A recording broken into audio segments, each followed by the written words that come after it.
Well, he was standing in a country where free speech was weaponized to conduct a genocide. And he met with the head of a political party that has far-right views and some historic ties to extreme groups. The context of that was changing the tone of it. And you know that the censorship was specifically about the right. No, I have to disagree with you. Free speech was not used to conduct a genocide. The genocide was conducted by an authoritarian Nazi regime that happened to also be genocidal because they hated Jews and they hated minorities and they hated those that they had a list of people they hated, but primarily the Jews. There was no free speech in Nazi Germany. There was none. There was also no opposition in Nazi Germany. They were a sole and only party that governed that country. So that's not an accurate reflection of history. Yeah, just like California and Washington, D.C. Again, I go back to the point of his speech. The point of his speech was basically that there is an erosion in free speech and intolerance for opposing points of view within Europe, and that's of concern because that is eroding. That's not an erosion of your military capabilities. That's not an erosion of your economic standing.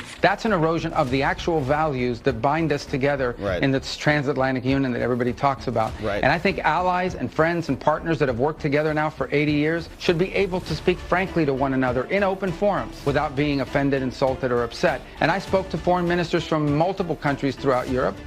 Many of them probably didn't like the speech or didn't agree with it, but they were continuing to engage with us on all sorts of issues that unite us. So again, at the end of the day, I think that people give that is a forum in which you're supposed to be inviting people to give speeches, not basically a chorus where everyone is saying the exact same thing. That's not always going to be the case when it's a collection of democracies where leaders have the right and the privilege to speak their minds in forums such as these. Free speech was responsible for a genocide? What? These people are crazy.